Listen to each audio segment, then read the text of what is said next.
తెలంగాణ రాష్ట్ర వ్యాప్తంగా 2026-2027 విద్యా సంవత్సరానికి గాను పాఠశాలలు పునఃప్రారంభమయ్యాయి.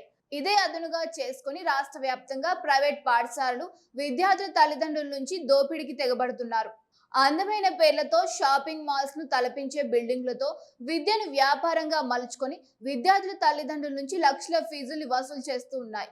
కరీంనగర్ జిల్లాలో విద్యాశాఖ అధికారుల పర్యవేక్షణ కరువై చాలా పాఠశాలలు లక్షల్లో ఫీజులు వసూలు చేస్తున్నాయి. మధ్యతరగతి కుటుంబాలకు విద్యను దూరం చేస్తున్న ప్రైవేట్ పాఠశాలల తీరుపై మా కరీంనగర్ ప్రతినిధి శ్రీకాంత్ మరింత సమాచారం అందిస్తారు.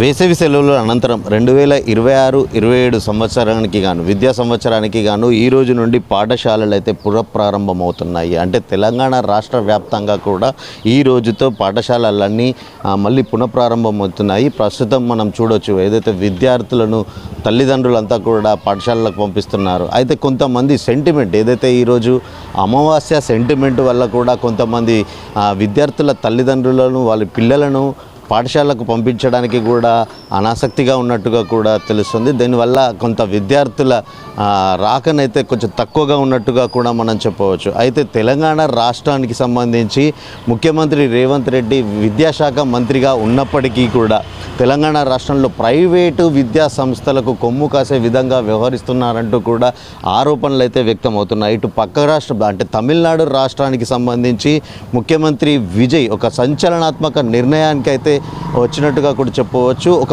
ఫీజుల నియంత్రణ కోసం అంటే మధ్యతరగతి తల్లిదండ్రులకు ఫీజుల భారం అవ్వకుండా ఒక నియంత్రణ చట్టాన్ని అయితే అమలు చేసినట్టుగా కూడా చెప్పవచ్చు. అంటే నామమాత్రపు ఫీజులతో ఏదైతే ప్రతి ఒక్క విద్యా సంస్థకు సంబంధించి కాలేజీలు కానీ పాఠశాలలు కానీ ఒక నిర్ణీత ఫీజులను మాత్రమే చెల్లించే విధంగా అంటే మధ్యతరగతి తల్లిదండ్రులకు ఎలాంటి భారం ఉండకుండా కూడా ఇదే తెలంగాణ రాష్ట్రానికి వచ్చినట్టయితే ఉంటే లక్షల్లో కూడా అంటే ఎల్కేజీ విద్యార్థులకు కూడా లక్షల్లో ఫీజులు వసూలు చేసే అందమైన బిల్డింగ్ షాపింగ్ మాల్స్ని తలపించే విధంగా కూడా ఏదైతే విద్యా సంస్థలను నెలకొల్పుతూ ఒక విద్యను వ్యాపారంగా మలుస్తూ కూడా అంటే ఎల్కేజీ ప్రాయం నుంచి కూడా లక్షలు అంటే దాదాపుగా మధ్యతరగతి విద్యార్థులకు విద్యను దూరం చేసే విధంగా కూడా ప్రైవేటు పాఠశాలల హవా కొనసాగుతుందని కూడా చెప్పవచ్చు. కరీంనగర్ జిల్లా వ్యాప్తంగా వందల సంఖ్యలో ఈ ప్రైవేటు స్కూళ్ళు ఒక విద్యను వ్యాపారంగా మారుస్తూ కూడా అందమైన పేర్లతో ఇంటర్నేషనల్ స్కూల్స్ అంటూ ఇతరత్ర ఐఐటి అకాడమీ అంటూ కూడా ఇతరత్ర పేర్లతో ఆకర్షణీయమైన బోర్డులతో అంటే ఈ విద్యకు సంబంధించి గతంలో ఎన్నో ఘటనలు కూడా ప్రైవేటు పాఠశాలల్లో అంటే విద్యార్థులు అసలు ఏదైతే దీనికి సంబంధించి విద్యాశాఖ అనుమతుల ప్రకారం ఎక్కడ కూడా చాలా మట్టుకు స్కూళ్ళు కొనసాగట్లేదని కూడా చెప్పవచ్చు. గతంలో పలువురు పాఠశాలల్లో విద్యార్థులు స్కూల్ బిల్డింగ్ పై నుంచి కింద పడి మరణించిన ఘటనలు కూడా చోటు చేసుకున్నాయి. అంటే ఇటు విద్యాశాఖకు సంబంధించి అసలు అధికారుల చొరవ కూడా పర్యవేక్షణ అసలు ఎక్కడ కూడా అధికారుల పర్యవేక్షణ కూడా కొనసాగట్లేదు. అందుకు సంబంధించి అంటే అధికారులను కూడా ప్రైవేటు స్కూల్స్ మేనేజ్ చేస్తున్నాయనే ఆరోపణలు సైతం వ్యక్తమవుతున్నాయి. మనతో పాటు ఈ అంశంపై మాట్లాడేందుకు నగర వాసులు ఉన్నారు, వారితో మాట్లాడదాం. అన్న చెప్పండి, అంటే పక్క రాష్ట్రం తమిళనాడుకు సంబంధించి ముఖ్యమంత్రి విజయ్ ఒక సంచలనాత్మక నిర్ణయం తీసుకొచ్చి మధ్యతరగతి తల్లిదండ్రులకు విద్య ఒక భారం కాకుండా కూడా ఫీజుల నియంత్రణ చట్టాన్ని అమలు చేశారు. తెలంగాణ రాష్ట్రంలో ముఖ్యమంత్రి రేవంత్ రెడ్డి విద్యాశాఖ మంత్రిగా ఉంటూ కూడా ప్రైవేటు స్కూల్స్కు కొమ్ము కాస్తున్నట్టుగా కూడా ఆరోపణలు వస్తున్నాయి. దీనిపై ఏమంటారు? ఇక్కడ కరీంనగర్ తెలంగాణలో మాత్రం ఎక్కడైతే విజయ్ ఎంత సంచలనం తీసుకున్న నిర్ణయం అయితే చాలా మంచిది. ఎందుకంటే ఆయన కొత్తగా వచ్చినా కానీ ఆయన ఒక పేద విద్యార్థులకు అనుకూలంగా ఇచ్చినటువంటి అదొక ఫీజుల నియంత్రణ చట్టం తెచ్చారు, దానికి సంతోషం. కానీ కరీంనగర్ జిల్లాలో తెలంగాణలో మాత్రం రేవంత్ రెడ్డి ప్రైవేట్ స్కూళ్లను ప్రోత్సహిస్తూ ఉన్నారు తప్ప గవర్నమెంట్ స్కూళ్లను ఎక్కడికక్కడికి మూసేసే విషయంలోనే ఆయన ఇంట్రెస్ట్ చూపిస్తాడు తప్ప ప్రైవేట్ స్కూళ్ళల్లో ఈ ఫీజుల నియంత్రణ చట్టం ఏదైతే ఇప్పుడు స్కూళ్ళు స్టార్ట్ అవుతూ ఉన్నాయి ఇయర్కు ఒక్కొక్క స్టూడెంట్ ఒక్కొక్క యూకేజీ ఒక ఎల్కేజీకి 1,50,000 రూపాయలు తీసుకుంటా ఉన్నారు తోక పేర్లు పెట్టి ఐఐటి నీట్ అకాడమిక్ అని చెప్పి. ఏదైతే వీళ్ళు సిబిఎస్ అని ఇంటర్నేషనల్ పెద్ద బిల్డింగ్లా చూసి డబ్బులు వసూలు చేస్తూ ఉన్నారు. పేద మధ్యతరగతి ఎవరైతే పిల్లలు చదువుకునే దూరం అవుతూ ఉన్నారు ఇలాంటి స్కూళ్ళను ఎంకరేజ్ చేయడం వల్ల వాళ్ళు ప్రభుత్వంలో కొన్ని స్కూళ్ళు మూసేయడం వల్ల ఇలాంటి స్కూళ్ళను ఎంకరేజ్ చేయడం వల్ల ప్రభుత్వంలో ఉన్న వ్యతిరేకత అయితే బాగా కనబడతా ఉన్నది. ఎందుకంటే ఇప్పుడు కొత్తగా ఇవాళ నుంచే స్కూళ్ళు స్టార్ట్ అవుతూ ఉన్నాయి, దానిలో తనిఖీలు చేయడం అసలు అధికారులు లేరు. ఎక్కడైతే స్కూళ్ళు స్టార్ట్ అయ్యే ముందు దానికి సంబంధించినటువంటి ఫైర్ స్టేషన్ లేకపోతే స్కూల్లో ఉన్నటువంటి అనుమతులు దాని కొన్ని కరీంనగర్లో అసలు కొన్ని స్కూళ్ళకి అనుమతులే లేవు. అనుమతులు లేకున్నా విచ్చలవిడిగా డబ్బులు వసూలు చేస్తూ పిల్లలను చదువుకు దూరం చేస్తున్నటువంటి అధికారులు, ఏదైతే సంబంధించినటువంటి ప్రైవేటు స్కూల్ యజమానాలు కూడా ఇష్టారాజ్యంగా వ్యవహరిస్తూ ఉన్నారు. కనీసం పూర్తిగా వాటికి ఉన్న జీవో ఏదైతే ఏ స్కూల్కి ఏ క్లాస్కి ఎంత మనం అమౌంట్ తీసుకోవాలి, ఫీజులు వసూలు చేయాలనేది బోర్డులో ఉండాలి. దాని రూల్ ప్రకారం కనీసం ఏ స్కూల్లో కూడా ఎల్కేజీ యూకేజీకి ఎంత ఫీజులు వసూలు చేస్తారో కూడా ఎవరికి తెలియకుండా పరిస్థితి కనపడతా ఉంది. మీరు ఆరోపిస్తున్నట్టుగా కూడా ఏదైతే మధ్యతరగతి కుటుంబాలకు తమ పిల్లల బంగారు భవిష్యత్తు కోసం అప్పు చేసి లోన్లు చేసి మరీ చదివించాల్సిన పరిస్థితి తెలంగాణ రాష్ట్రంలో నెలకొంది. దీన్నే అంటే విద్యను వ్యాపారంగా మారుస్తూ అందమైన బిల్డింగులతో ఇన్ఫ్రాస్ట్రక్చర్తో లక్షల రూపాయలు వసూలు చేస్తున్నారు. అంటే తెలంగాణ రాష్ట్ర విద్యా వ్యవస్థ అసలు ఎటుపోతుంది అనుకోవచ్చు.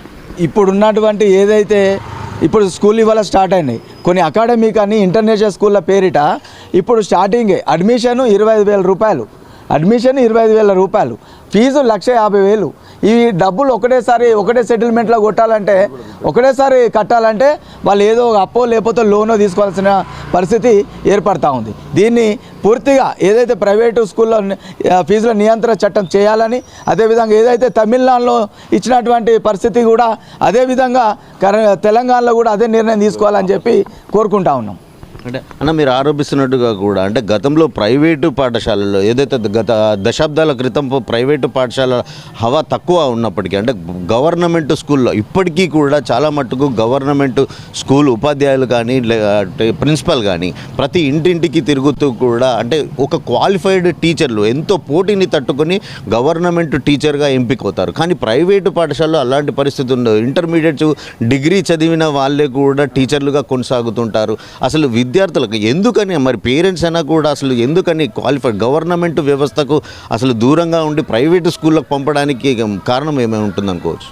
ఏదైతే మధ్యతరగతి కుటుంబాలు ఏమవుతాయి అంటే చదువుకు దూరం అవుతారని చెప్పి ప్రభుత్వ స్కూళ్ళల్లో కొంచెం వేరే రకంగా అవుతూ ఉంటుంది. కాబట్టి గవర్నమెంట్ స్కూళ్ళల్లో మంచి స్టడీ చేసిన వాళ్ళు దానికి సంబంధించినటువంటి ఏదైతే ట్రైనింగ్ చేసిన వాళ్ళు గవర్నమెంట్ టీచర్స్ ఉంటారు. వాళ్ళేమో ఐదు విద్యార్థులకు 5 టీచర్లు ఉంటారు. కానీ మరి ఈ ప్రైవేట్ స్కూళ్ళల్లో అసలు ఈ ఫ్యాకల్టీ అనేవాళ్ళు ఇంత ఐఐటి వాళ్ళు ఉన్నారు. అసలు పేరుకేమో ఐఐటి పెడుతున్నారు కానీ ఫ్యాకల్టీ అంతవరకు ఇస్తున్నారా? అది ఎటువంటి అయితే ప్రభుత్వాలు నిర్ణయం చేయాలి, తనిఖీలు చేయాలి. ఎవరెవరు ఐఐటి చెప్పాలంటే కనీసం వాళ్ళు కూడా పీజీ చేసి వాళ్ళు కూడా గవర్నమెంట్కు అప్లై చేసే విధంగా ఉన్నటువంటి ఫ్యాకల్టీని పెట్టాలి. ఏదో ఫ్యాకల్టీని పెట్టి స్కూళ్ళు నడిపిస్తూ ఉన్నారు తప్ప అది పెద్దగా అయితే కాదు. ఏదైతే మధ్యతరగతి కుటుంబాలకైతే ఇది ఒక శాపంగా మారింది.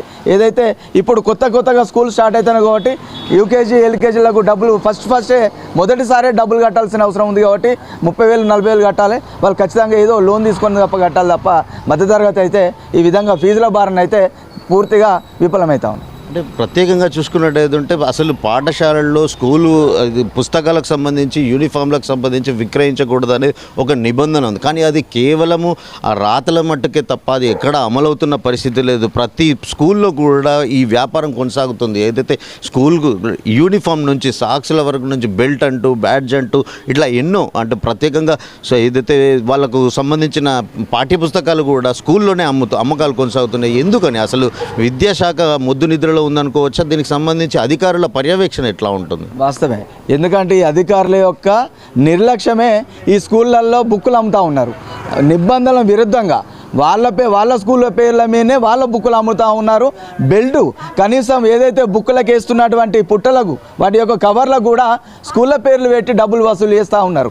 ఏదైతే అడ్మిషన్ ఫీజులనే డైరీ ఉన్న వాళ్ళ పెన్సిల్స్ కవర్స్లో 8,000 రూపాయలు వసూలు చేస్తారు ఒక్కొక్క స్కూల్ ఒక్కొక్క స్టూడెంట్కి.